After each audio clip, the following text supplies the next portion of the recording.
অতীতে মার্কিন মধ্যস্থতা মেনে নেননি ইন্দিরা গান্ধী, তবে পাক ভারত সংঘাতে মোদি কেন তা পারলেন না, এমন ইঙ্গিত দিয়ে এই মোদিকে কটাক্ষ করলেন কংগ্রেস নেতা। কেন ভারতকে মার্কিন মধ্যস্থতা মেনে নিয়ে যুদ্ধবিরতিতে যেতে হলো তার সমালোচনাও করেছেন তিনি।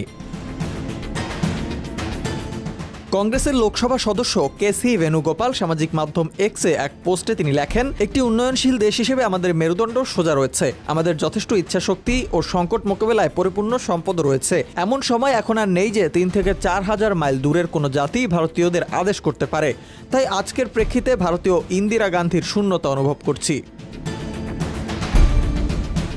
সম্প্রতি ভারত পাকিস্তানের মধ্যে সংঘাত থামাতে মধ্যস্থতায় নামে আমেরিকা। দুদেশের মধ্যে সংঘর্ষ বিরতি নিয়ে আলোচনায় চূড়ান্ত সিদ্ধান্ত গৃহীত হওয়ার আগেই মার্কিন প্রেসিডেন্ট নিজের সোশ্যাল মিডিয়া অ্যাকাউন্টে টুইট করে জানিয়েছিলেন দুদেশের সংঘর্ষ বিরতিতে রাজি হয়েছে। ফের শান্তি ফেরার আগাম শুভেচ্ছাও জানান ট্রাম্প। তবে মোদির এমন পিছু হটায় খেপেছেন কংগ্রেস নেতারা। সংঘাত থামাতে আমেরিকার নাক গলানো নিয়ে প্রশ্ন তুলেছেন তারা। কেন মার্কিন হস্তক্ষেপ মেনে নিলেন মোদি, এটাই তাদের বড় প্রশ্ন।